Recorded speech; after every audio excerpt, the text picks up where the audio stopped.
본문의 말씀, 내 마음을 다하고 목숨을 다하고 뜻을 다하여 주 너의 하나님을 사랑하라 하셨으니 이것이 크고 첫째 되는 계명이요 둘째도 그와 같으니 내 이웃을 내 자신과 같이 사랑하라.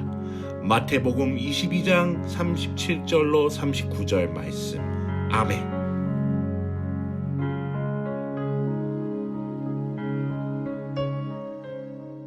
샬롬 어린이 여러분, 지난 한 주도 앞에는 홍해바다로 가로막혀 있고 뒤에는 애국 군사들이 쫓아오는 사면초가 상황에서 이스라엘 백성들을 홍해를 갈라 구원하신 우리의 구원자 하나님만을 믿고 용감하게 생활하였나요? 오늘도 여러분에게 재미있는 성경 이야기를 들려줄 한비쌤이에요. 여러분, 오늘은 이스라엘 백성들이 기적적으로 홍해바다를 건너서 애굽을 나온 지 3개월이 지나 시내산 앞에서 장막을 치고 있을 때 하나님이 빽빽한 구름과 우레와 번개 가운데 직접 임하셔서 이스라엘 백성들에게 선포하신 10가지 계명, 즉 10계명에 대해서 이야기를 해보려고 해요. 하나님께서 직접 이스라엘 백성들에게 나타나셨다고요? 좋았겠다. 저도 하나님을 보고 싶어요. 네, 그럼 우리 다 함께 어떤 일이 있었는지 시내산으로 가볼까요?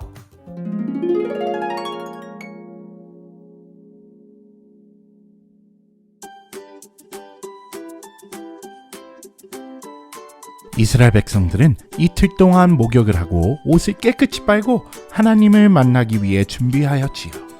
셋째 날 하나님이 시내산 위에서 연기가 자욱하고 불 가운데 임하심이 산이 진동하였답니다.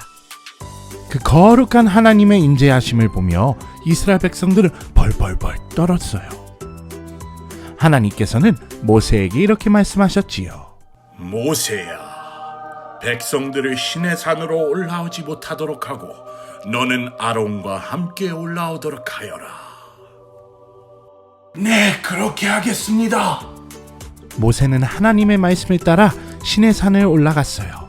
그때 하나님은 10가지 계명을 선포하셨지요. 무슨 내용일까요?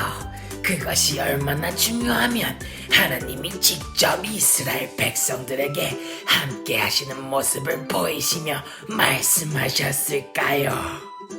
네, 맞아요. 이 10계명은 하나님이 어떤 분이신지 그분의 품성을 보여주는 중요한 것이었어요. 그럼 우리 함께 하나님이 직접 말씀하신 10가지 계명이 무엇이었는지 주의 깊게 들어볼까요? 너는 나 외에는 다른 신들을 내게 두지 말라. 너를 위하여 새긴 우상을 만들지 말고 또 위로 하늘에 있는 것이나 아래로 땅에 있는 것이나 땅 아래 물속에 있는 것의 어떤 형상도 만들지 말며 그것들에게 절하지 말며 그것들을 섬기지 말라. 너는 내 하나님 여호와의 이름을 망령되게 부르지 말라. 안식일을 기억하여 거룩히 지키라. 내 부모를 공경하라. 살인하지 말라. 간음하지 말라. 도둑질하지 말라. 내 이웃에 대하여 거짓 증거하지 말라. 내 이웃의 집을 탐내지 말지니라. 이렇게 선포된 10가지 계명은 후에 하나님이 직접 돌판에 기록하여 모세에게 주셨답니다. 성경에서 하나님이 직접 글로 써서 주신 것은 10계명이 유일하지요. 이것만 봐도 10계명이 얼마나 중요한 것인지 알겠지요? 첫 번째에서 네 번째 계명까지는 하나님과 사람 사이에 관계된 계명이고 5번째부터 10번째 계명까지는 사람과 사람 사이에 관계된 계명이지요. 첫 번째에서 네 번째 계명까지는 하나님을 경외하고 사랑하라고 말하고 있어요. 하나님을 경외하고 높여드리는 것이 사람이 마땅히 해야 할 일이라고 말하고 말씀하시는 거지요. 하나님 외에 다른 신을 섬기는 것, 우상을 만드는 것, 하나님의 이름을 함부로 부르는 것, 안식일을 기억하여 거룩히 지키지 않는 것은 하나님을 사랑하지 않는 행동이랍니다. 5번째 계명부터 10번째 계명까지는 사람이 어떻게 이웃을 사랑해야 하는지 말씀하고 있어요. 부모님을 공경하고 살인, 간음, 도둑질하지 않고 거짓말하지 않고 욕심 부리지 않는 것이 이웃을 사랑하는 방법이에요. 하나님께서는 십계명을 이스라엘 백성들뿐만 아니라 하나님을 믿는 모든 사람들에게 주셨답니다. 예수님도 이 중요한 십계명에 대해서 말씀하셨지요. 예수님은 십계명을 크게 두 가지로 말씀하셨는데 내 마음과 뜻과 정성을 다해 주 너희 하나님을 사랑하고 내 이웃을 내 몸과 같이 사랑하라 하셨지요.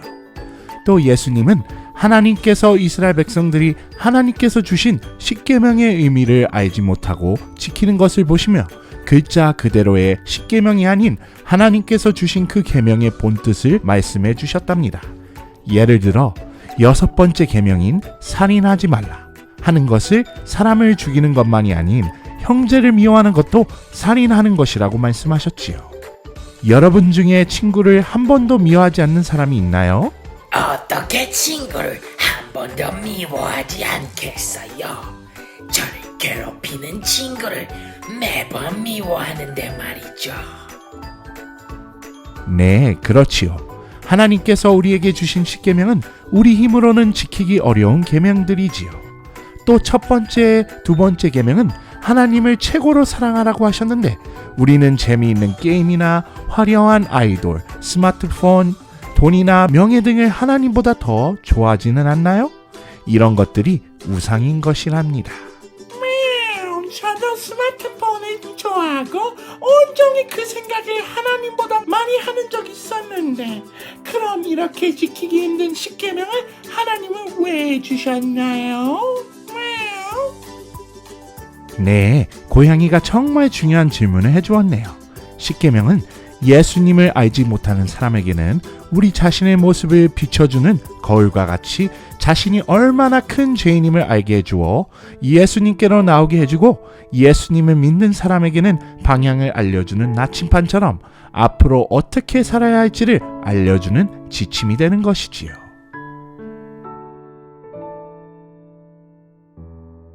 사랑하는 어린이 여러분, 십계명은 하나님의 사랑의 품성을 보여주므로 우리가 죄인임을 깨닫게 해주어 구원을 받을 수 있는 유일한 길은 우리를 위하여 십자가에 돌아가신 예수님의 은혜를 의지하는 길밖에 없음을 알려주어 예수님께로 인도하지요. 예수님을 전적으로 믿고 의지할 때에 예수님은 우리의 삶을 십계명과 일치하는 삶을 살도록 도와주시는 거랍니다. 우리 모두 예수님의 도와주시는 능력을 의지하여 하나님의 사랑의 성품을 담는 생활을 하기로 약속해요. 우리 두 손 모으고 기도할게요. 하늘에 계신 우리 아버지, 십계명을 주셔서 하나님의 사랑의 성품을 알고 우리가 죄인임을 깨닫게 하시니 감사드립니다.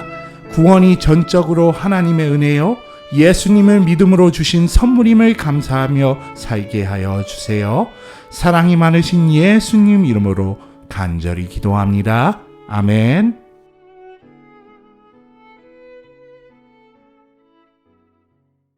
안녕.